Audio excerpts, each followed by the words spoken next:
শীতের মরশুম শুরু হচ্ছে, আর তার মানে শুরু হচ্ছে প্রচুর আনন্দের সময়। বেড়াতে যাওয়া, পিকনিক করা, ভালো ভালো খাওয়া দাওয়া। আর তাই এই ফেস্টিভ সিজনটা যাতে আপনাদের দারুণ ভাবে শুরু হয়, সেই জন্য আজ আমরা নিয়ে এসেছি আমাদের সকলের সবচেয়ে প্রিয় গোয়েন্দা ফেলুদাকে। সাথে জটায়ু আর তপেস তো আছে, আর আছে পৃথিবীর স্বর্গ কাশ্মীরের অপূর্ব সৌন্দর্যের মাঝে এক রাস রহস্য। আর দেরি না করে চলুন শুনে নি সত্যজিৎ রায়ের সৃষ্টি অন্যতম শ্রেষ্ঠ গোয়েন্দা চরিত্র ফেলুদার অ্যাডভেঞ্চার কাহিনী ভূস্বর্গ ভয়ঙ্কর। গল্পটি ভালো লাগলে অবশ্যই লাইক করতে, কমেন্ট করতে আর আমাদের চ্যানেলকে সাবস্ক্রাইব করতে ভুলবেন না। Happy listening. এবার কোথায় যাওয়া হচ্ছে? এক মুঠো চানাচুর মুখে পড়ে চায়ে একটা চুমুক দিয়ে জিজ্ঞেস করলেন রহস্য রোমাঞ্চ ঔপন্যাসিক লালমোহন গাঙ্গুলি ওরফে জটায়ু। যা গনগনে গরম পড়েছে, আর তো যেন থাকা যায় না। কোথায় যাওয়া যায় সেটা আপনিই বলুন না। ভ্রমণের নেশা তো আপনার আরো প্রবল। আমি তো ইচ্ছা করলে 12 মাস কলকাতায় পড়ে থাকতে পারি। তা এই আপনার হাতে এখন কোনো কেস নেই তো? তা নেই। তাহলে চলুন না, বেরিয়ে পড়ি। কোথায় যেতে চাইছে আপনার মন? এই পাহাড় তো বটেই, আর পাহাড় বলতে আমি ওই হিমালয় বুঝি। বিন্দু, ওয়েস্টার্ন ঘাটস এসব আমার কাছে পাহাড়ই নয়। আমার মন যেখানে যেতে চাইছে সেখানে না গেলে নাকি জন্মই বৃথা। কোথায়? যা বাবা, এই এত হিন্ট দিলাম তাও বুঝতে পারলাম না? ভূস্বর্গ? Exactly, Kashmir, paradise on earth. রোজগার তো বলতে নেই দুজনেরই অনেক হলো, সংসার আপনারও নেই আমারও নেই। এত টাকা জমিয়ে রাখছে কার জন্য? চলুন না, বেরিয়ে পড়ি। Calcutta to Delhi, Delhi to Srinagar. শ্রীনগরই তো কাশ্মীরে একমাত্র দেখার জায়গা নয়, আরো আছে। সবই দেখা যাবে একে একে। পেহেলগাম, গুলমার্গ, খিলনবাগ, অনেক কিছু দেখার আছে। তা বেশ তো, দিন 15 হাতে নিয়ে বেরিয়ে পড়ি। একটু ওই ঘোরাঘুরি না করলে আমার মাথায় যাওয়ার প্লট আসে না। এই পুজোর জন্য একটা কিছু লিখতে হবে তো। আপনারও তো অনেস্টির প্রয়োজন কি জানি না। আর 5 জন যারা লিখছে সব তো বিদেশি থ্রিলার থেকে প্লট সংগ্রহ করছে। ভদ্র ভাষায় বললাম, আসলে স্রেফ চুরি ছাড়া আর কিছুই নয়। আপনিও এবার লেগে পড়ুন। হ্যাঁ, আমি চুরি করি আর শেষটায় আপনিই গালমন্দ করুন। এই আপনার কথার শেষ ওই ভোজালির থেকেও তীক্ষ্ণ মশাই। তাহলে যেভাবে চলছে সেভাবেই চলুক। থোর বড়ি খাড়া, খাড়া বড়ি থোর। তা হলো, কিন্তু ওই কাশ্মীর যাওয়ার ব্যাপারটা কোথায় দাঁড়াচ্ছে বলুন তো? হাউস বোটে থাকবেন তো? শ্রীনগরে? শ্রীনগর ছাড়া তো আর হাউস বোট নেই। ডাল লেকের ওপরে থাকা যাবে। সেই তো ভালো, তাই নয় কি?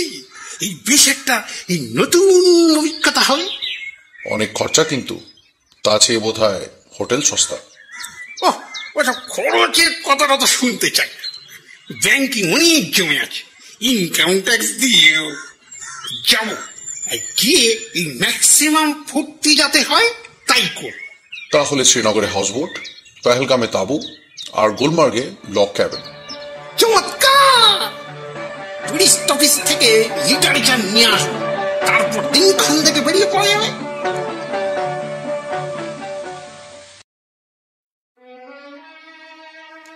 কাশ্মীরের প্রস্তাবটা ফেলুদারও মনে ধরেছিল, সেটা আমি বুঝেছিলাম।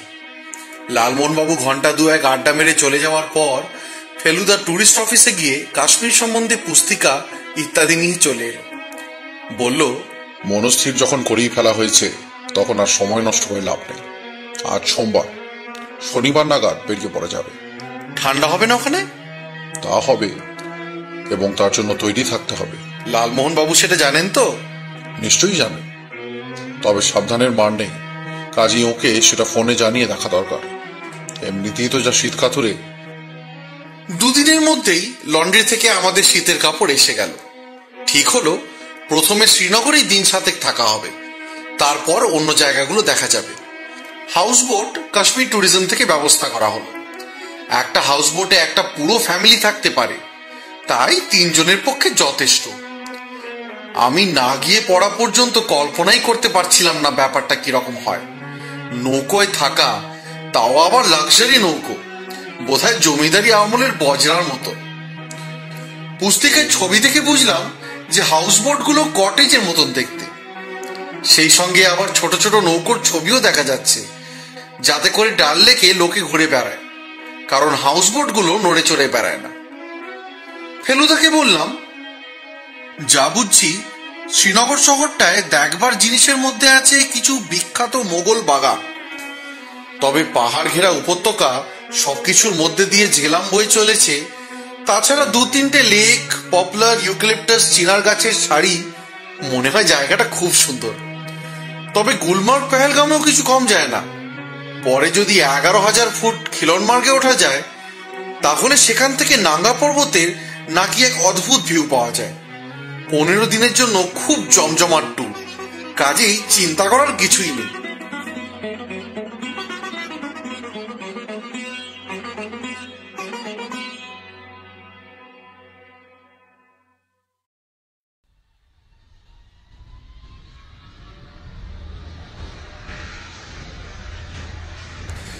প্ল্যান মাফিক আমরা শনিবারই বেরিয়ে পড়লাম।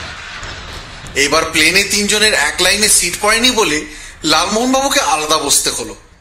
ভদ্রলোক দেখলাম তার পাশের একটি বাঙালির সঙ্গে খুব আলাপ জমিয়ে দিয়েছেন। দিল্লিতে এয়ারপোর্টে এসে জিজ্ঞেস করলাম, আপনার সহযাত্রীটি কে ছিলেন মশাই? নাম সুশান্ত সোম, এক রিটায়ার্ড জজের সেক্রেটারি। এই দলে বলে কাশ্মীর চলছে, ওরাও হাউস বোটে থাকে। ভদ্রলোক এই তোমার দাদাকে দেখেই চিনেছে, বুঝলে। আমাকে জিজ্ঞেস করলেন কোন তদন্তে যাচ্ছে কিনা। একবার মনে হলো বলি হ্যাঁ, তারপর মাইন্ড চেঞ্জ করে ওই সত্যিকারেই বলে দিল। চারিদিকে বাঙালির ভিড়। তাদের অনেকের কথাবার্তা শুনেই মনে হলো তারাও কাশ্মীর যাচ্ছেন। শ্রীনগরের প্লেন ছাড়তে আরো 3 ঘন্টা দেরি। তার মধ্যে আমরা আরেক প্রস্ত চা খেয়ে নিলাম। রেস্টুরেন্টে লালমোহনবাবুর আলাপি ভদ্রলোকের সঙ্গে আবার দেখা হয়ে গেল। উনি আমাদের টেবিলের দিকে হাসি মুখে এগিয়ে এলেন।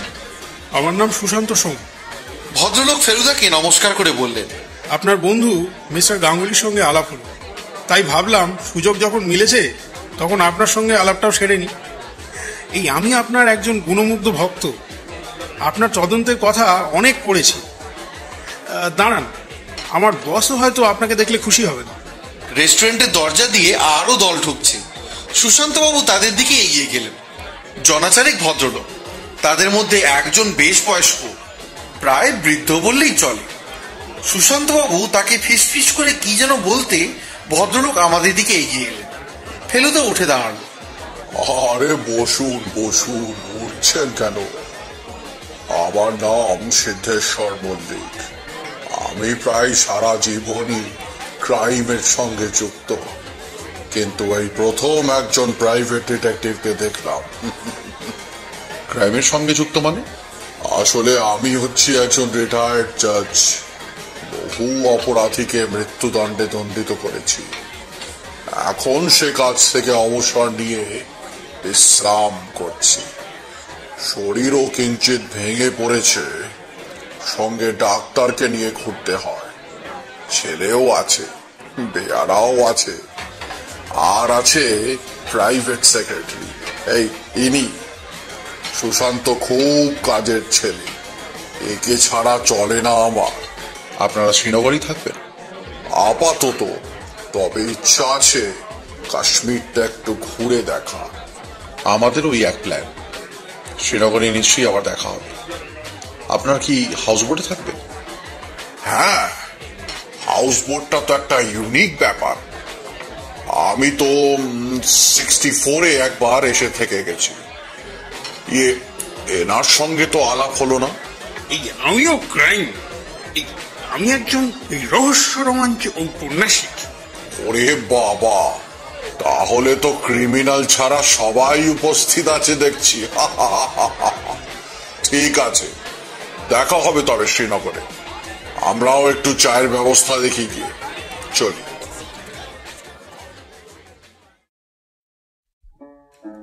আকাশ থেকে শ্রীনগর উপত্যকার এক রূপ আর মাটিতে নেমে আরেক রূপ, চোখ জুড়িয়ে যায়, তাতে কোনো সন্দেহ নেই। আর এও ঠিক যে এই জায়গার সঙ্গে দার্জিলিং সিমলার কোনো মিল নেই। শ্রীনগরের দৃশ্য একেবারে অনন্য। সেটা আরো বেশি করে বুঝতে পারলাম ট্যাক্সিতে করে শহরে আসার সময়। শহর থেকে এয়ারপোর্ট 7 মাইল। একবার মনে হয়েছিল উপত্যকা বলে বুঝি অনেকটা কাঠমান্ডুর মতন হবে, কিন্তু তারপর লেক আর ঝিলাম নদী দেখে সে ধারণা একদম পাল্টে গেল। আমাদের যেতে হবে ডাল লেকের দক্ষিণে শহরের রাস্তা বুলেভার্ডে। আধ ঘন্টায় বুলেভার্ডে পৌঁছে গেলাম। লেকের এই দিকটা পাকা গাঁথনি দিয়ে ঘেরা। ঘাট থেকে সিঁড়ি দিয়ে নেমে ছোট নৌকায় গিয়ে উঠতে হয়। এই নৌকাকে এখানে বলে শিকারা। ভেনিসে যেমন জলপথে যাতায়াত করার জন্য গন্ডোলা, এখানে তেমনি শিকারা। আমাদের হাউসবোটের নাম ওয়াটার লিলি। ওয়াটার লিলির শিকারাও ঘাটে আমাদের জন্যই অপেক্ষা করছিল। আমরা মাল সমেত তাতে গিয়ে উঠলাম। তারপর 50 হাতখানে গেলেই পাশাপাশি সার বাঁধা আর হাউসবোট নেই, যা আছে সবই লেকের পশ্চিম অংশে। শিকারা থেকে বোটে উঠতে কোনো কসরতের দরকার হয় না, খুবই সহজ ব্যবস্থা। বোটের সামনের দিকে খানিকটা খোলা জায়গা, যেখানে ইচ্ছে করলে বসা যায়। আবার সিঁড়ি দিয়ে ওপরে ডেকে ওঠারও বন্দোবস্ত আছে। সেখানে চেয়ারে বসে চারিদিকে দৃশ্য উপভোগ করা যায়, চা খাওয়া যায় আর স্রেফ আড্ডাও মারা যায়। ভিতরে ঢুকলে প্রথমেই বসবার ঘর, তাতে সোফা, চেয়ার, কার্পেট ইত্যাদি বৈঠকখানার যাবতীয় সরঞ্জাম আছে। দেওয়ালে ছবি রয়েছে, ফুলদানিতে ফুল রয়েছে, আবার একটা ছোট লাইব্রেরিও রয়েছে। বসবার ঘরের পর খাবার ঘর, 2টো বেডরুম, বাথরুম ইত্যাদি। সব মিলিয়ে জলের ওপর একটি বাংলো বাড়ি, যাতে সব রকমের ব্যবস্থা আছে। কিচেনও আছে, তবে সেটা পেছন দিকে একটা ছোট্ট আলাদা নৌকোয়। লালমোহন বাবুর মুখে হাসি লেগেই আছে। বললেন, ভাগ্যিস ডিসিশনটা নিয়েছিলাম। এর ক্রেডিট কিন্তু সবটাই আমার পাওনা। তোমার দাদা এই ভূস্বর্গের কথা ভাবেনি। আমি তো আপনার মতো লেখক নই, আইডিয়া আসা উচিত আপনার মাথা থেকে। যাকে এখন আগে একটু চা খেয়ে শিকারায় করে লেকটা একবার ঘুরে দেখা যাক। 2জন চাকর রয়েছে হাউস বোটের সঙ্গে, নাম মেহমুদিয়া আর আব্দুল্লাহ। চা খেয়ে বেরুতে সূর্য হেলে এলো পশ্চিমে। মে মাস হলে কি হবে, বেশ ঠান্ডা। আমাদের কলকাতায় শীতের সময় যে পোশাক পরতে হয়, এখন এখানেও তাই পরতে হয়। লেকের মাঝখানে একটা ছোট্ট দ্বীপ দেখা যাচ্ছে, ওটা কি? আমি জানতাম ফেলুদার কাশ্মীর সম্বন্ধে সমস্ত পড়াশোনা করে এসছে। ওটাকে বলে 4 চিনার। দ্বীপটার 4 কোণে 4টে চিনার গাছ রয়েছে। মেহমুদিয়া আর আব্দুল্লাহ শিকারা চালাতে আরম্ভ করলো। আমরা বাঁয়ে গোটা 10 হাউসবোট পেরিয়ে আসল লেকে গিয়ে পড়লাম। 2টো পাশাপাশি হাউসবোট নিয়ে রয়েছেন রিটায়ার্ড জজ সিদ্ধেশ্বর মল্লিক আর সাঙ্গপাঙ্গ। ডাল লেকের সৌন্দর্যের বর্ণনা দেবার ভাষা আমার জানা নেই।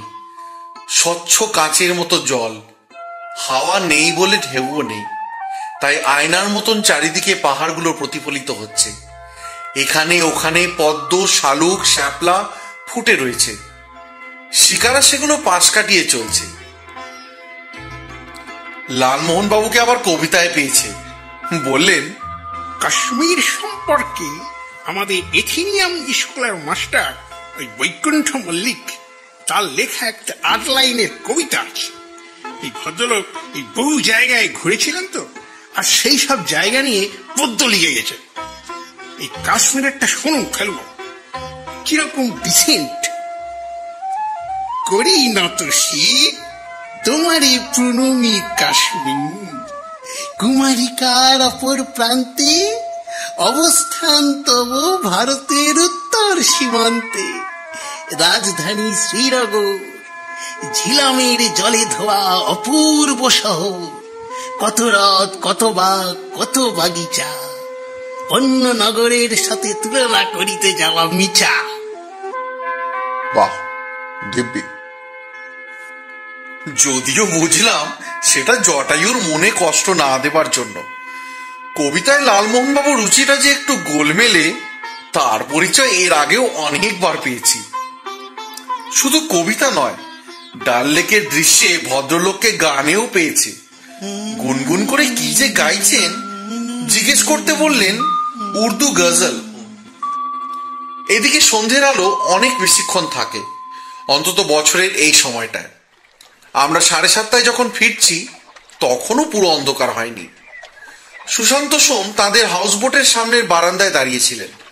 আমাদের দেখে হাতছানি দিয়ে ডাকলেন, আসুন একটু আড্ডা মারা যাক। আমরা এদের বোটের সামনে শিকারা দাঁড় করিয়ে ওপরে উঠলাম। এদের বোটটার নাম রোজমেরি। এদের পাশেই রয়েছে এদের অন্য বোট, সেটার নাম মিরান্ডা। রোজমেরিতে থাকেন সুশান্ত সোম আর জজ সাহেবের ছেলে, নাম বিজয় মল্লিক।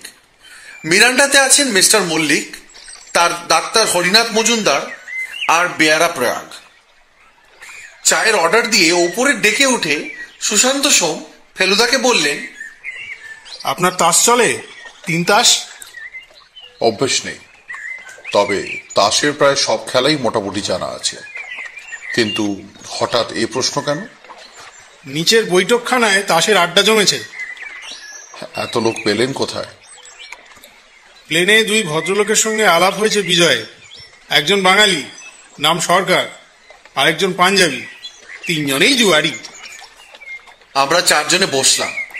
সত্যি কলকাতা যে কোন সুদূরে চলে গেছে তার কোনো হিসেবই নেই।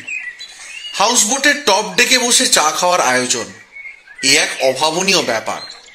আমাদের ডান দিকের হাউসবোটে সাহেবেরা এসে উঠেছে। সেখান থেকে বিলিতি বাজনার শব্দ আসছে। জানলা দিয়ে দেখা যাচ্ছে সাহেব বেম সেই বাজনার সঙ্গে নাচছে সামনের বৈঠকখানায়। ফেলুদা সুশান্তবাবুকে উদ্দেশ্য করে প্রশ্ন করল, সিদ্ধেশ্বর বাবু কতদিন হলো রিটায়ার করেছেন? 5 বছর।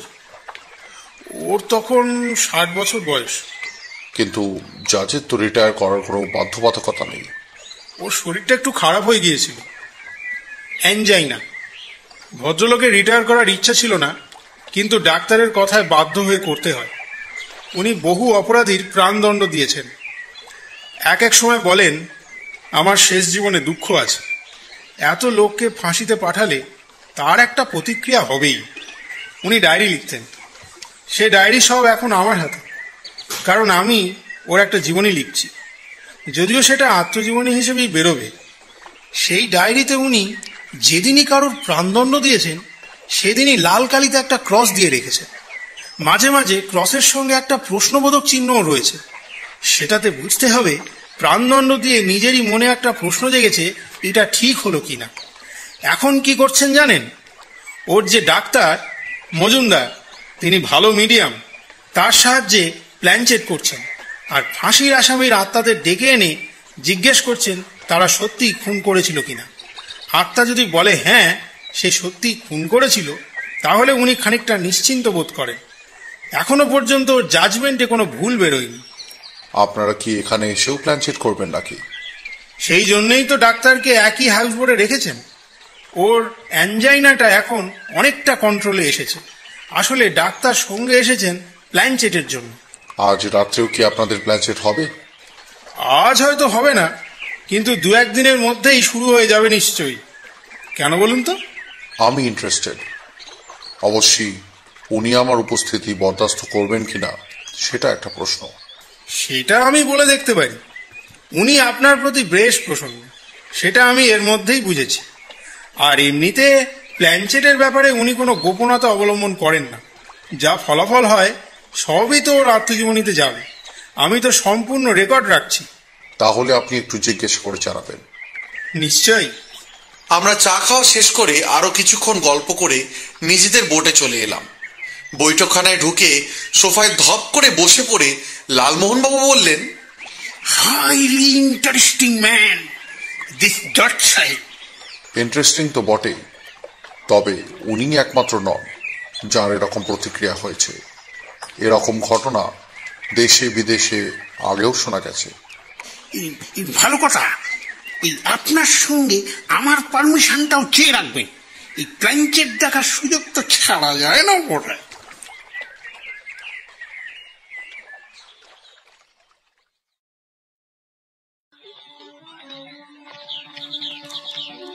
দেখতে দেখতে 4 দিন কেটে গেল। এর মধ্যে একদিন শহরটা ঘুরে দেখলাম লালমোহন বাবু একটা হটশট ক্যামেরা কিনেছেন, তাই দিয়ে পটাপট ছবি তুলছেন। সেগুলো শহরের মেহতা অ্যান্ড কোম্পানিতে ডেভেলপার প্রিন্ট করে দেখা গেল মন্দ ওঠেনি। যদিও লালমোহন বাবুর নিজের মন্তব্যে হাইলি প্রফেশনাল মোটেই মানা যায় না। নিশাতবাগ, শালিমার আর চশমা শাহী এক সকালে বেরিয়ে দেখে এলাম। মনটা চলে গেল সেই জাহাঙ্গীর শাহজাহানের আমলে। এই ট্রিপটা আমরা করেছিলাম মল্লিক ফ্যামিলির সঙ্গে, ফলে তাদের সঙ্গে আলাপটাও আরো জমে উঠল। সিদ্ধেশ্বর বাবু ফেলুদাকে বললেন, আপনি শুনেছি আমার প্ল্যানচেট সম্বন্ধে কৌতূহল প্রকাশ করেছেন। আপনি প্ল্যানচেটে বিশ্বাস করেন? আমার মনটা খুব খোলা, জানেন। প্ল্যানচেট, স্পিরিচুয়ালিজম ইত্যাদি সম্বন্ধে আমি অনেক পড়েছি। পরলোকের সঙ্গে যোগাযোগ করা যে সম্ভব সেটা বহু জ্ঞানী গুণী ব্যক্তি বলে গেছেন। সেক্ষেত্রে প্ল্যানচেট সম্বন্ধে অবজ্ঞা প্রকাশ করার কোনো মানে হয় না। তবে যেমন সবকিছুর মধ্যে থাকে তেমনি এর মধ্যেও ধাপ্পাবাজি চলে। আসলে মিডিয়াম যদি খাঁটি হয় তাহলেই ব্যাপারটা বিশ্বাসযোগ্য হয়ে ওঠে। Doctor Majumdar is a first rate medium. আপনি একদিন বসে দেখুন না। হ্যাঁ, কিন্তু আমার বন্ধু আর আমার ভাইও আসতে চায়। মনে বিশ্বাস থাকলে কোনো লোকের আশাতেই আমার আপত্তি নেই। আজই আসুন। ভালো কথা, আমি কাদের আত্মা নামাচ্ছি জানেন তো? যেসব লোকদের আপনি প্রাণদণ্ড দিয়েছেন তাদের তো? হ্যাঁ, আমি জানতে চাইছি আমার জাজমেন্টের কোনো ভুল হয়েছে কিনা। এখনো পর্যন্ত সেরকম ভুল পাইনি। আপনারা রোজ একটি করে আত্মা নামান? হ্যাঁ, একটার বেশিতে ডাক্তারের ভয়ানক স্ট্রেইন হয়। তাহলে কটায় আসবো? আসুন রাত 10টা নাগাদ। ডিনারের পর বসা যাবে। তখন চারিদিকটা বেশ নিস্তব্ধ হয়ে যায়। কি বলেন?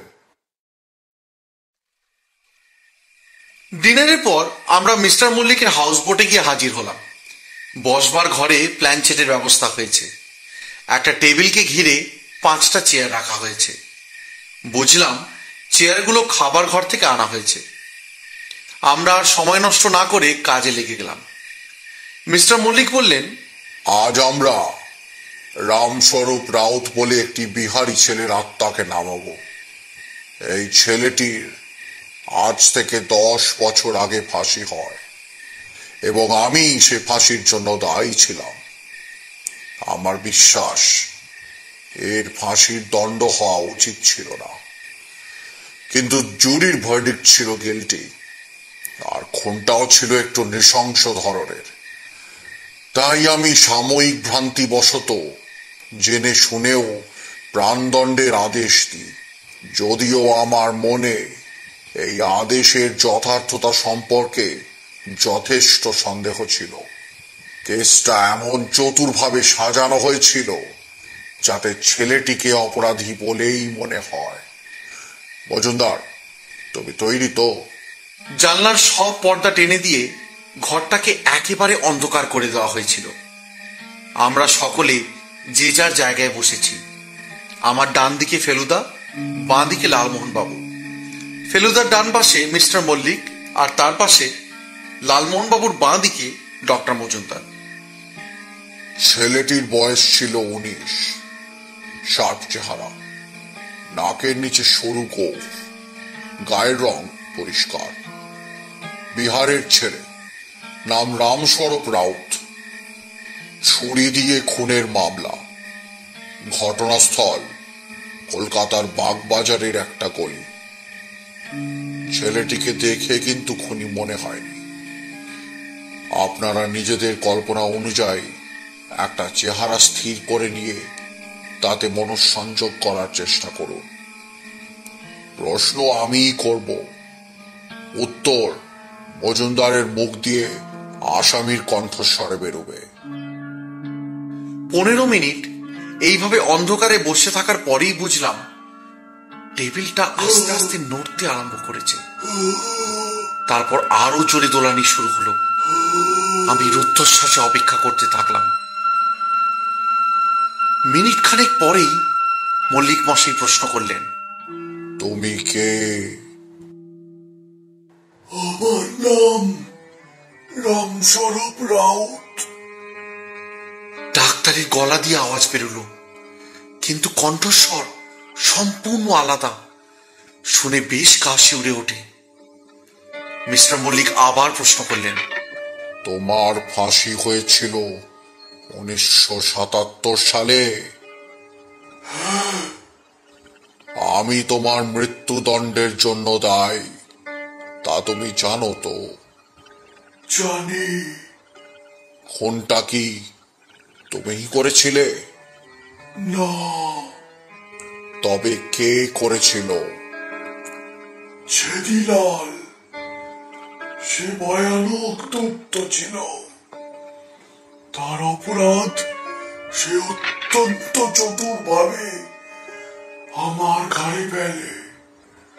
পুলিশ আমাকেই দোষী সাব্যস্ত করে। আমি সেটা জানি।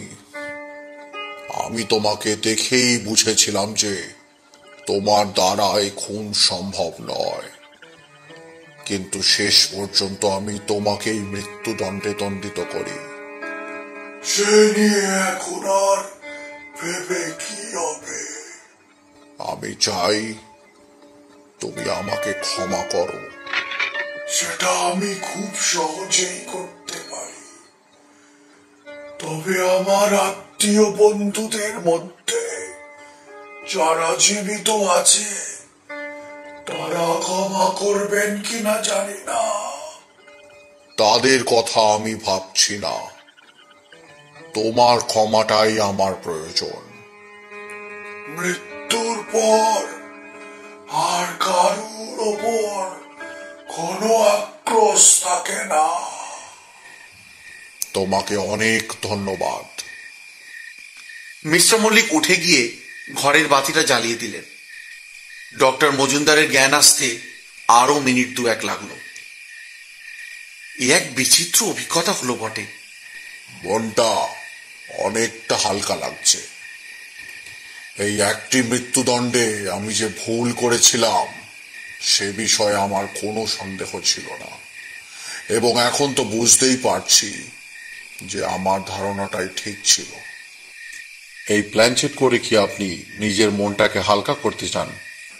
শুধু তাই নয়, আমার মনে মাঝে মাঝে একটা সন্দেহ জাগে যে আদৌ একজন মানুষ আরেকজনের প্রাণদণ্ড দিতে পারে কিনা। কিন্তু তা বলে তো খুনির শাস্তি হবে না। হবে, কিন্তু প্রাণদণ্ডের দ্বারা নয়। কারাদণ্ড নিশ্চয়ই চলতে পারে।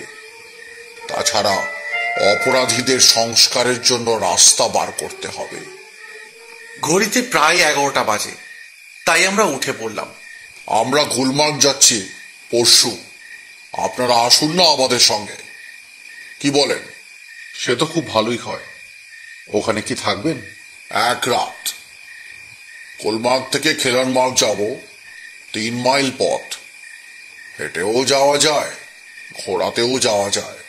তারপর ফিরে এসে 1 রাত থাকা। এখান থেকেই সব ব্যবস্থা হয়ে যাবে। আমাদের ট্রাভেল এজেন্সি আপনাদেরটাও করে দেবে। সেই কথা রইল। আমরা 3 জনে আমাদের হাউস বোটে ফিরে এলাম। ফেলুদা শুতে যাওয়ার আগে আমায় বলল, মল্লিক মশাইয়ের ধারণাটাকে সম্পূর্ণ সমর্থন করা চলে না। একজন খুনির যে প্রাণদণ্ড হবে না সেটা মেনে নেওয়া কঠিন। ভদ্রলোকের আসলে বয়সের সঙ্গে সঙ্গে চিন্তা শক্তিরও খানিকটা গোলমাল হয়ে গেছে। অবশ্যই একজন জাজের পক্ষে এটা হওয়া অস্বাভাবিক নয়। তবে ভেবে দেখুন, এক কথায় একটা লোকের ফাঁসি হয়ে যাচ্ছে। কতখানি ক্ষমতা দেয়া থাকে একজন জজের হাতে। এই ক্ষমতা সম্পর্কে সচেতন হয়ে পড়লে একজন বিবেক সম্পন্ন মানুষের মনে সংশয় আসতে পারে বই কি। সেটা অবশ্য ঠিক।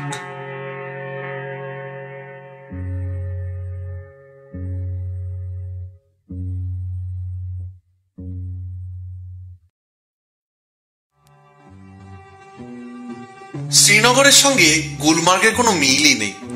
এখানে হ্রদ, নদী, বাগ, বাগিচা ইত্যাদি কিছুই নেই। যা আছে তা হলো ঢেউ খেলানো পাহাড়ের গায়ে মসৃণ ঘন সবুজ ঘাস, যা দেখতে একেবারে মখমলের মতন। আর আছে ঝাউবন আর পাইন বন, আর ইতস্তত ছড়ানো কিছু কাঠের ঘর বাড়ি, সব মিলিয়ে ছবির মতন সুন্দর। এই পাহাড়ের গায়ে গলফ খেলা হয়, আর শীতকালে যখন ঘাস বরফে ঢেকে যায় তখন স্কিইং হয়। শ্রীনগর থেকে টাংমার্গ পর্যন্ত 28 মাইল ট্যাক্সি করিয়ে আসতে হয়।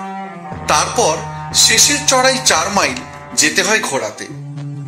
কলকাতায় থাকতেই ফেলুদা লালমোহন বাবুকে বলে দিয়েছিল যে কাশ্মীরে ঘোড়ায় চড়তে হবে। ভয় নেই, উটের চেয়ে অনেক সহজ। লালমোহন বাবু একেবারে পাকাপোক্ত রাইডিং ব্রিচেস করিয়ে এনেছিলেন।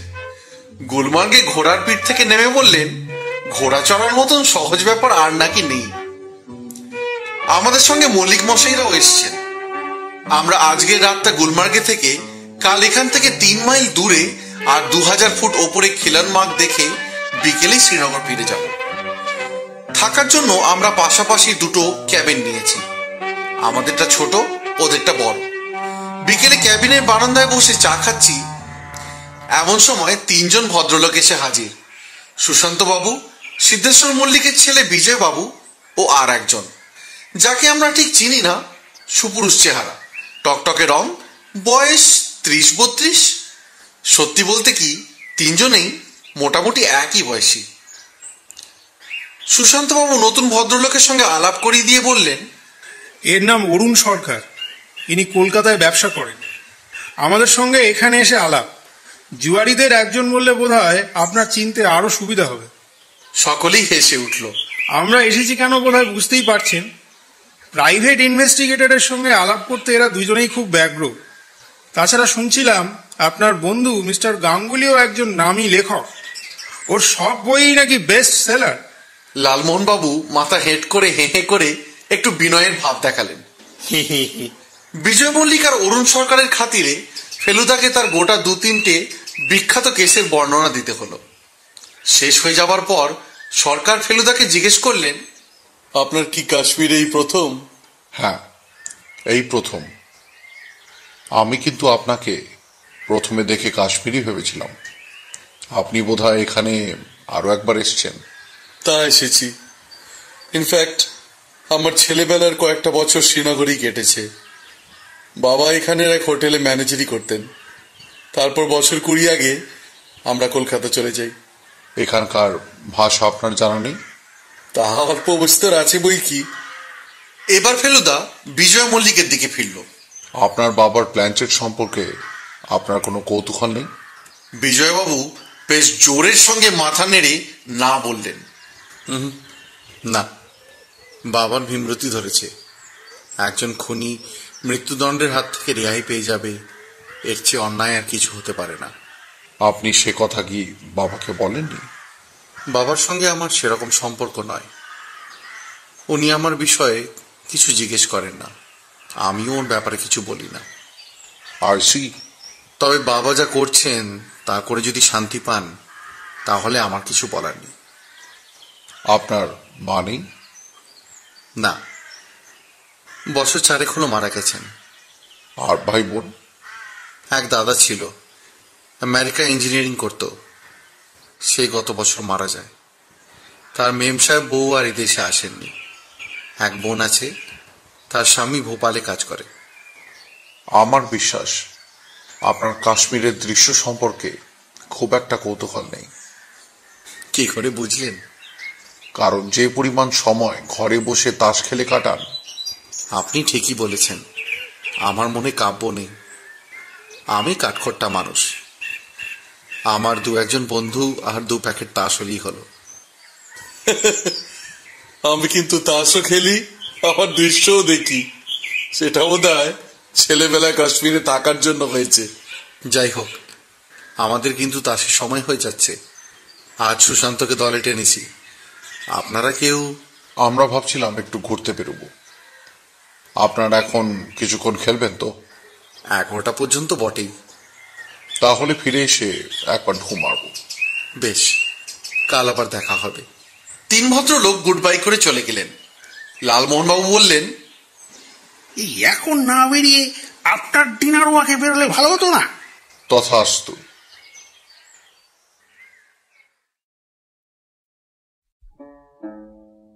এখানে ক্যাবিনের সঙ্গে বাবুর্চি রয়েছে। তাকে বলে দিয়েছিলাম রাত্রিরে ভাত আর মুরগির কারি খাবো। দেখলাম দিব্যি রান্না করে। 8:30টার মধ্যে খাওয়া হয়ে গেল। এত তাড়াতাড়ি ঘুম আসবে না, তাই 3 জনেই বেশ উৎসাহের সঙ্গে রাতে গুলমার্গ শহর দেখতে বেরোলাম। নিরিবিলি শহর, তাদের মধ্যে দিয়ে 3 জন হেঁটে চলেছি।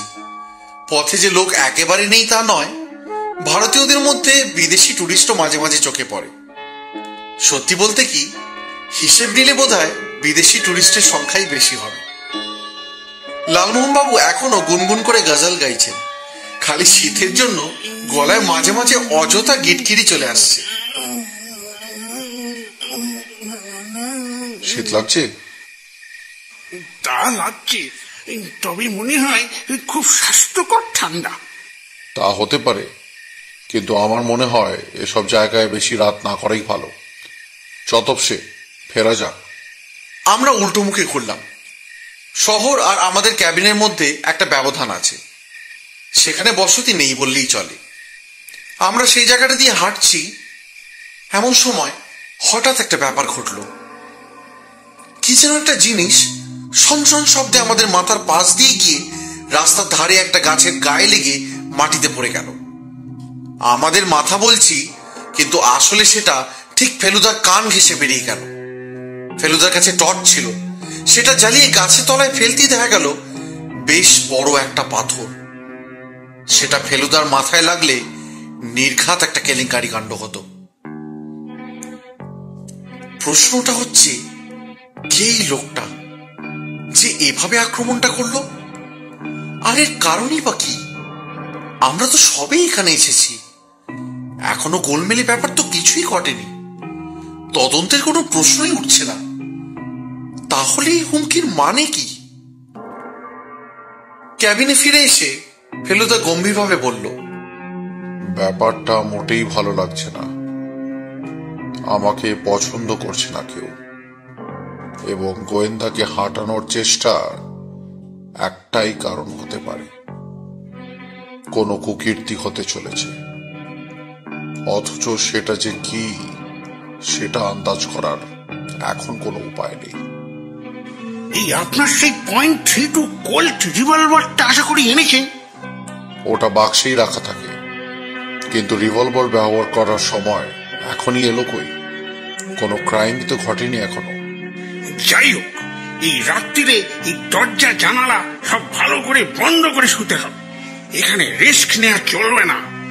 এই আশ্চর্য ব্যাপার মশাই, এই আপনার সঙ্গে ছুটিতে কোথাও বেরোলেই কি গন্ডগোল শুরু হবে? ফেলুদা একটু ভেবে বলল, যাই, ওদের সঙ্গে একটু তাস পিটিয়ে আসি। আমি ঘন্টাখানেকের মধ্যেই ফিরব। আপনারা শুয়ে পড়ুন।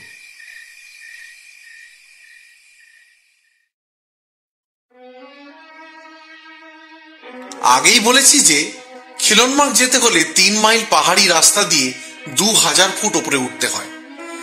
আমরা 2 ক্যাবিনের বাসিন্দারা আগে থেকেই ঠিক করে রেখেছিলাম যে তাড়াতাড়ি ব্রেকফাস্ট খেয়ে 9টার মধ্যে বেরিয়ে পড়ব। সেটাই করা হলো। আমাদের মধ্যে এক মিস্টার মল্লিকই ঘোড়া নিলেন, আর সকলে হেঁটে যাওয়া স্থির করলাম। শুনেছি পথের দৃশ্য অতি চমৎকার, আর দুপাশে অনেক ফুল গাছ। লালমোহনবাবু বললেন, এই 7 দিনেই এনার্জি বেড়ে গেছে মশা। এই হেঁটে 2000 ফুট পাহাড়ে ওঠাটা কোনো ব্যাপার বলেই মনে হচ্ছে না।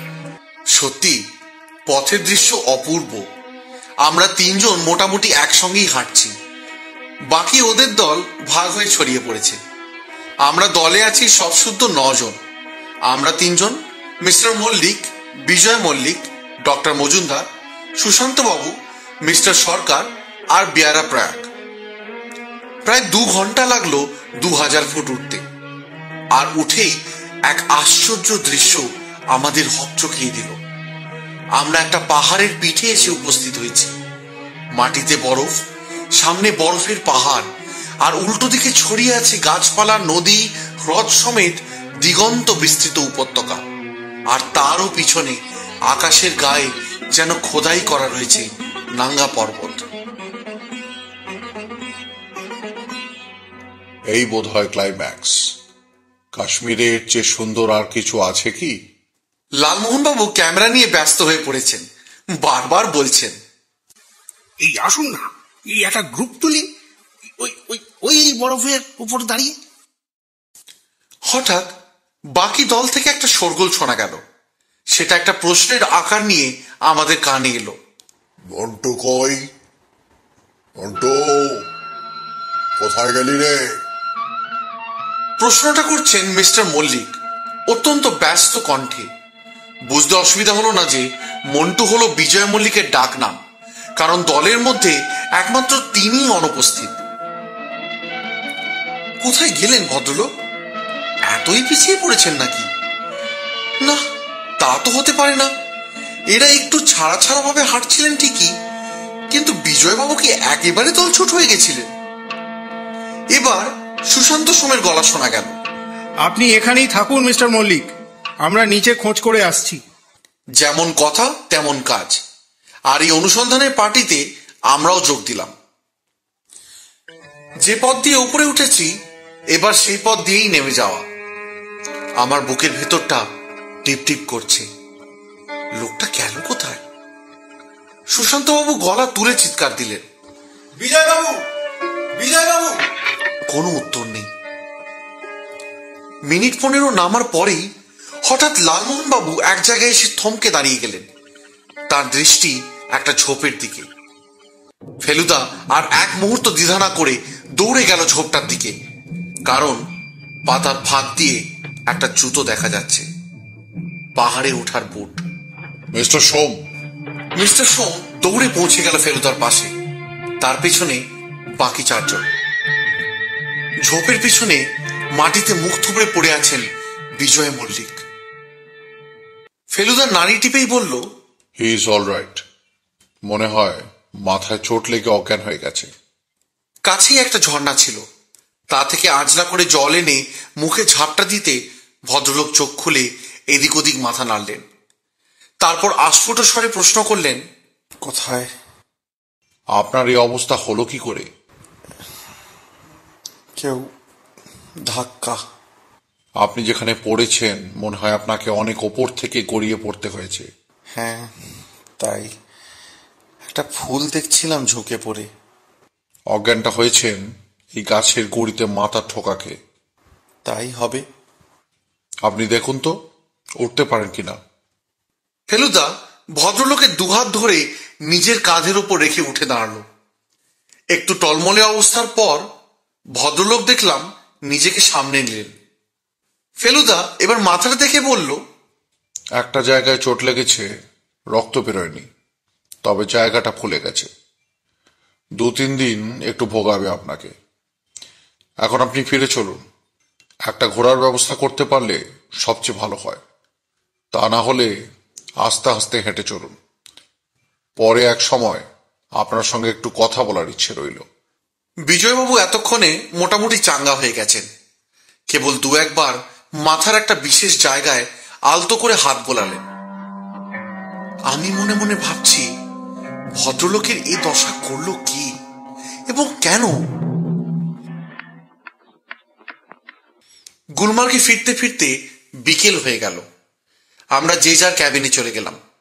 খানসামাকে চায়ের অর্ডার দেওয়ার পর লক্ষ্য করলাম ফেলুদার ভুরুটা অস্বাভাবিক রকম কুঁচকে আছে।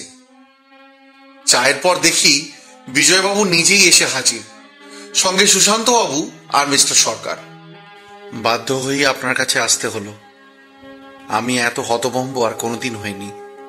আপনার উপর আক্রোশ থাকতে পারে এমন কেউ নেই এখানে? কে থাকতে পারে বলুন? তাহলে তো সুশান্ত বা ডক্টর মজুমদার বা মিস্টার সরকারের কথা বলতে হয়। সে তো হাস্যকর ব্যাপার হতো। কাশ্মীরে এসে পূর্ব পরিচিত কারোর সঙ্গে দেখা হয়নি? না। কলকাতাতে এমন কেউ নেই আপনার ওপর যার কোনো আক্রোশ থাকতে পারে? আমি তো সেরকম কারোর কথা জানি না। আপনি তো কলকাতাতেই পড়াশোনা করেছেন। হ্যাঁ। গ্র্যাজুয়েট? হ্যাঁ, স্কটিশ চার্চ কলেজে। মোটামুটি নির্ঝঞ্ঝাট ছাত্র জীবন ছিল? ঠিক তাও বলা যায় না। কেন? কলেজে সেকেন্ড ইয়ারে থাকতে কুসঙ্গে পড়ি, নেশা ধরি, ড্রাগস। Hard drugs?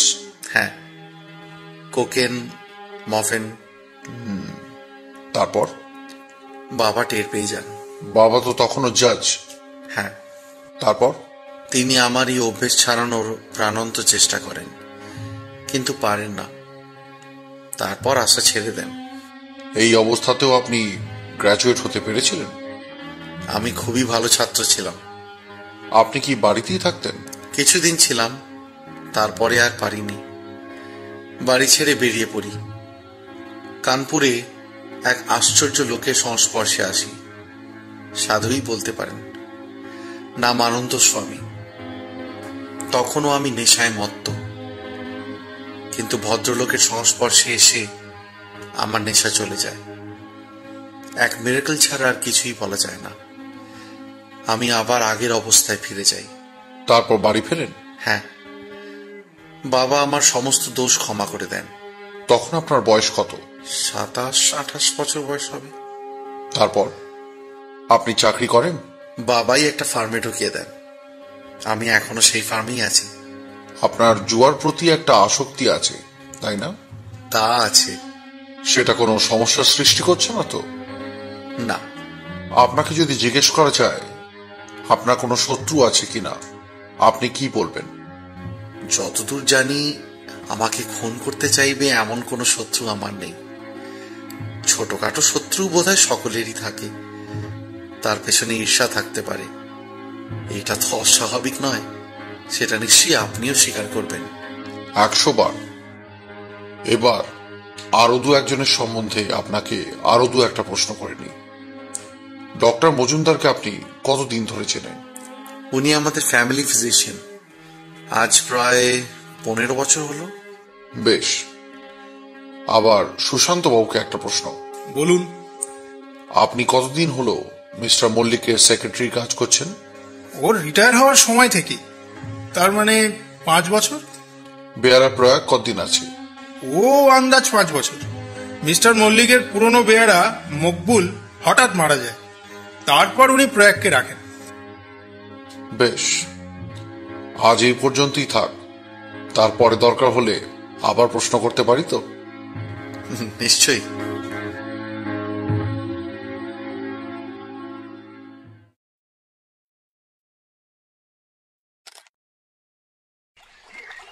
কি মশাই, এই আবার যেই কে সেই? শ্রীনগরে ফিরে এসে আমরা সকালে বোটের উপরের ডেকে বসে চা খাচ্ছিলাম। এমন সময় লালমোহনবাবু মন্তব্যটা করলেন, যেই কে সেই। যা বুঝছি ছুটি ভোগ করা মানেই দুর্ভোগ। ক্রাইম যেন আমাদের পেছনে ওত পেতে থাকে, একটু আরাম করলেই ঘাড়ের ওপর ঝাঁপিয়ে পড়ে। তবে এবার যেরকম হতভম্ব হয়েছি সেরকম কখনো হয়েছি বলে মনে পড়ে না। কোনো খুঁটিই যেন খুঁজে পাচ্ছি না যেটা ধরে একটু এগোবো। সব অন্ধকার। সুশান্ত বাবুকে বলতে হবে একবার যদি মিস্টার মল্লিকের ডায়েরিগুলো দেন। ও ডায়েরি নিয়ে আপনার কি লাভ? কিসে কি কাজ দেয় তা আগে থেকে কেউ বলতে পারে? অবশ্য মিস্টার মল্লিকের রাজি হওয়া চাই, সেটা সুশান্ত বাবুকে একবার জিজ্ঞেস করতে হবে। তা সে তো এখনই পারেন, ওই তো সুশান্ত। সত্যিই দেখি ভদ্রলোক শিকারা করে বুলেভার্ডের দিক থেকে ফিরছেন, সঙ্গে কিছু খরিদ করা জিনিসপত্র। ফেলুদা ডেকে রেলিং এর পাশে ঝুঁকে পড়ে ডাক দিল, ও মশাই, 1 মিনিট একটু এদিকে আসতে পারেন? শিকারাটা আমাদের বোটের কাছে চলে এলো। মিস্টার মল্লিকের ডায়েরিগুলো কি আপনি সঙ্গে এনেছেন? সবগুলো 24টা আছে। ওগুলো 2-3টে করে ধার নিতে পারি? মল্লিক ফ্যামিলির সম্বন্ধে আর একটু জানতে না পারলে আমি এই নতুন পরিস্থিতির ঠিক কিনারা করে উঠতে পারছি না। আমার মনে হয় ডায়েরিগুলো পড়লে কিছুটা সুবিধা হতে পারে। আমি একবার সাহেবকে জিজ্ঞেস করি। নিশ্চয়ই। আমার মনে হয় না উনি কোনো আপত্তি করবেন, কারণ আপনারা তো সবই শুনেছেন ওর মুখ থেকে। আধ ঘন্টার মধ্যে সুশান্তবাবু 4টে পুরনো ডায়েরি সঙ্গে নিয়ে আমাদের হাউসবোটে এসে হাজির। বললেন, এক কথায় রাজি হয়ে গেলেন। বললেন জীবনী যখন বেরোবে তখন তো সবই জানাজানি হয়ে যাবে, কাজেই এখন পড়তে দিতে আর কি আপত্তি থাকতে পারে। আর ক্রাইমের কথাই যদি হয় তাহলে সবই তো খবরের কাগজে রিপোর্টে বেরিয়েছে। এগুলো দেখা হয়ে গেলে আরো এক সেট আমি আপনার কাছ থেকে চেয়ে আনবো। তপসে, তুই আর লালমোহন বাবু বরং যা, মানসবলটা দেখে আয়। আমি এখন একটু ঘরে বসে কাজ করব। ভালো কথা। আপনারা পেহেলগাঁও যাবেন তো? ইচ্ছে তো আছেই। কবে যাবেন? আমার মনে হয় আমাদের সঙ্গে গেলেই ভালো। আমরা তো পরশু বেরোচ্ছি। Very good.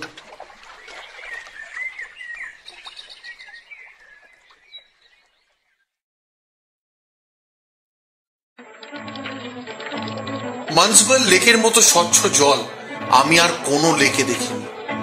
জলের একেবারে তল অব্দি উদ্ভিদ দেখা যায়। ভারী অদ্ভুত লাগে দেখতে। লালমোহনবাবু দৃশ্য উপভোগ করলেন ঠিকই, কিন্তু বুঝতে পারছিলাম মাঝে মাঝে ওর ফেলুদার তদন্তের কথা মনে পড়ে যাচ্ছে।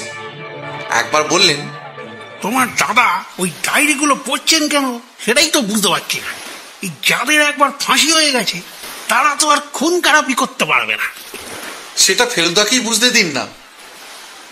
মানসবল শ্রীনগর থেকে 18 মাইল দূরে। আমাদের ফিরতে ফিরতে হয়ে গেল সন্ধ্যে 6:30।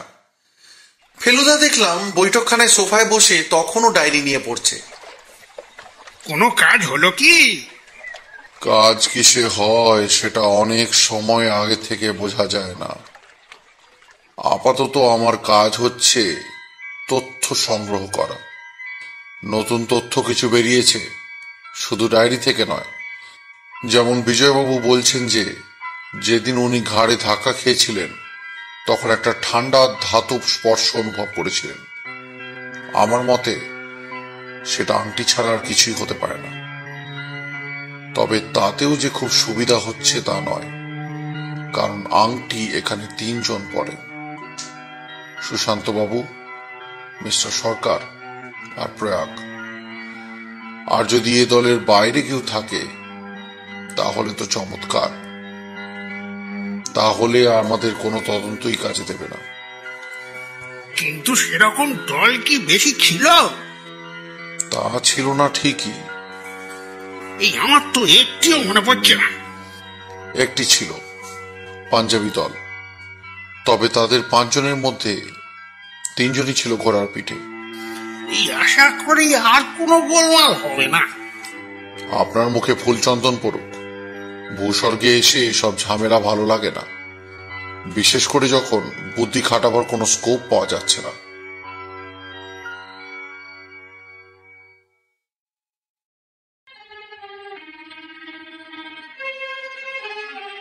পেহেলগাম যাওয়ার আগে আমরা শ্রীনগরে আর একদিন ছিলাম। তার মধ্যে ফেলুদা মিস্টার মল্লিকের বাকি ডায়েরিগুলো পড়া শেষ করে ফেলল। কি বুঝলেন মশাই? অন্তত 6টা প্রাণদণ্ড সম্পর্কে উনি নিশ্চিন্ত যে সেগুলো অন্যায়ভাবে দেওয়া হয়েছে এবং সেগুলোতে তিনি ভুল করেছেন। এই 6টা কেসেই কারাদণ্ড হওয়া উচিত ছিল। একটি বিশেষ কেস যেখানে আবার আসামি হচ্ছেন কাশ্মীরি, নাম সপ্রু। সেখানে ফাঁসির হুকুম দেওয়ার পর মল্লিকের খুব অনুশোচনা হয়। তারপরেই অবশ্যই ওর অ্যানজাইনার পেইন আরম্ভ হয় এবং উনি কিছুদিনের মধ্যে রিটায়ার করেন।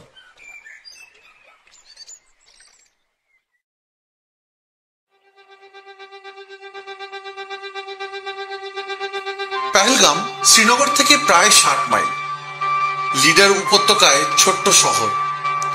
এক পাশ দিয়ে খরস্রোতা লিডার নদী বয়ে যাচ্ছে, তাতে সাহেবরা ট্রাউট মাছ ধরছে।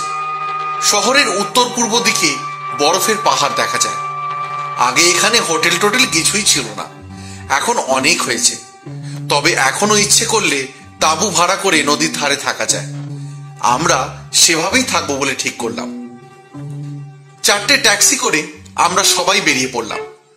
চমৎকার পাহাড়ি রাস্তা দিয়ে 12টার মধ্যে আমরা পেহেলগাম পৌঁছে গেলাম।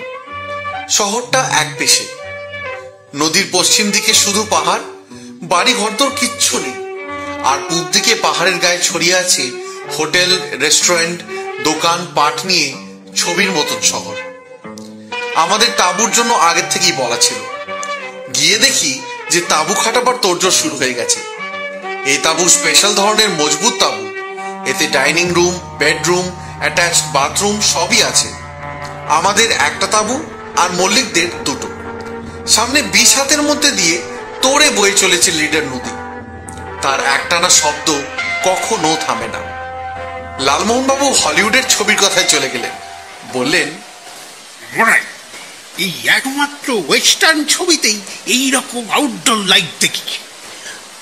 আমাদের আবার কোনোদিন এইরকম থাকতে হবে ভাবতেই পারিনি।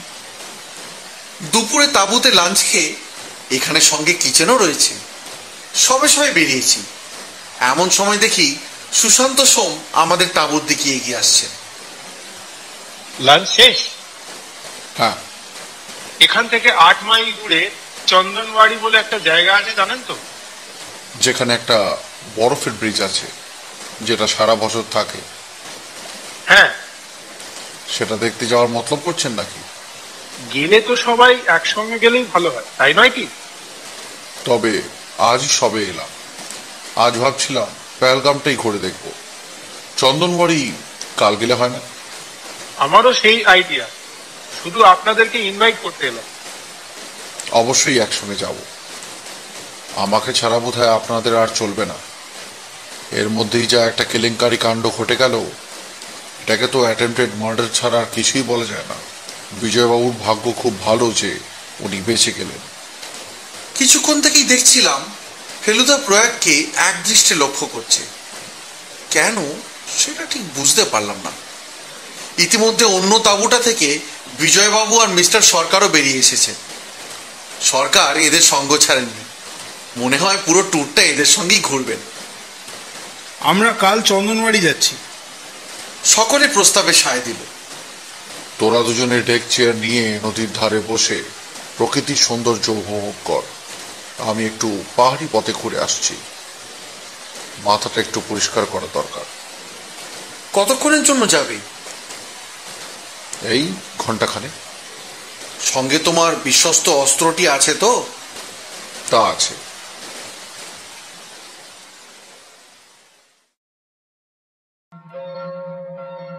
ফেলুদা চলে গেল। লালমোহন বাবুর মাথায় একটা নতুন গল্পের প্লট এসেছে। সেটা আমাকে শুনিয়ে পরখ করে দেখে নিলেন। আমি আবার কিছু ইমপ্রুভমেন্ট সাজেস্ট করলাম। এই করতে করতে প্রায় ঘন্টা 1.5 বেরিয়ে গেল। নদীর ধারে বসে থাকলে বোরিং লাগে না, তাই সময়টা বেশ কেটে যাচ্ছিল। এমন সময় লালমোহন বাবু বললেন, এই 2 ঘন্টা হতে চললো, তবু তোমার দাদা এলেন না। সত্যি তো, এটা তো আমার খেয়ালই হয়নি। কি করা যায় বলো তো? ফেলুদার সঙ্গে থেকে থেকে আমারও অভ্যেস হয়ে গেছে মুহূর্তে ডিসিশন নেওয়া। আমি উঠে পড়লাম। চলুন ওকে খুঁজতে বেরোই। এই চলো চলো।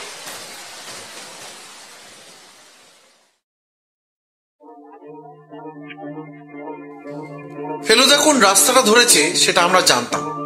আমরা দুজনে সেই পাহাড়ি পথে চড়াই ধরে রওনা দিলাম।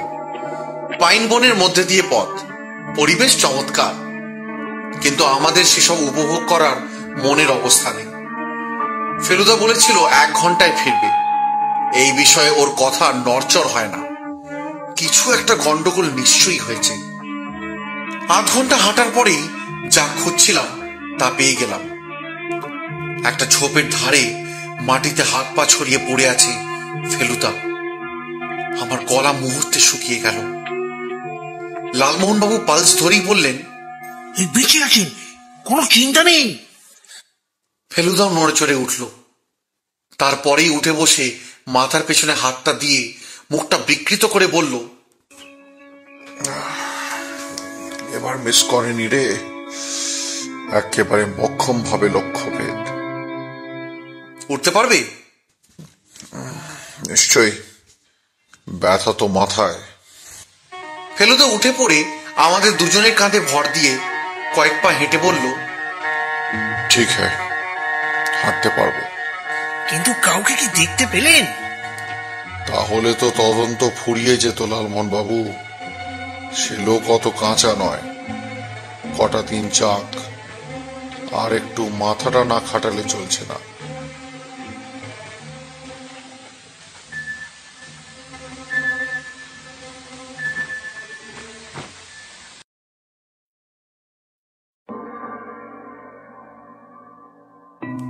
রাত্রিরে মিস্টার মল্লিকের তাঁবুতে আবার প্ল্যানচেট হলো।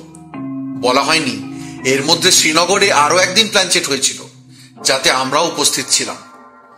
শ্বাসমল বলে এক মৃত্যুদণ্ডে দণ্ডিত আত্মা এসে বলল যে সে সত্যি খুন করেছিল। আজকের প্ল্যানচেটে ফেলুদা ডায়েরি পড়ে যার কথা বলেছিল, সেই কাশ্মীরি মিস্টার মনোহর সাপ্রুর আত্মা নামানো হলো। আশ্চর্য মিডিয়াম ডক্টর মজুমদার, 10 মিনিটের মধ্যেই আত্মা চলে আসে। সাপ্রুর আত্মা প্রশ্ন করল, আমাকে ডেকেছ কেন? তোমাকে প্রাণদণ্ডে দণ্ডিত করেছিলাম আমি। সে খুনের মামলায় আমি ছিলাম জাজ। সেটা আমি জানি। আমার বিশ্বাস হয়েছিল খুনটা তুমি করো। খুন করেছিল হরিদাস ভগত। পুলিশ ভুল তদন্ত করেছিল, কিন্তু এখন আর তাতে কিছু এসে যায় না। কিন্তু আমি যে সেই 78 থেকে দুশ্চিন্তায় ভুগছি। তুমি কি আমার কাছে ক্ষমা চাও? হ্যাঁ, বেশ, বললাম তোমায় ক্ষমা। কিন্তু আমার যে আত্মীয়রা জীবিত আছে, ওরা তোমায় ক্ষমা করেনি, করবে না। তাতে কিছু এসে যায় না, আমি তোমার ক্ষমা চাই। বেশ, ক্ষমা করলাম, আমি আসি। প্ল্যানচেট শেষ হলো। মিস্টার মল্লিক আবার স্বস্তির নিঃশ্বাস ফেললেন। আমরা নিজেদের তাঁবুতে ফিরে এলাম। বালিশে মাথা রাখার 10 মিনিটের মধ্যেই ঘুম চলে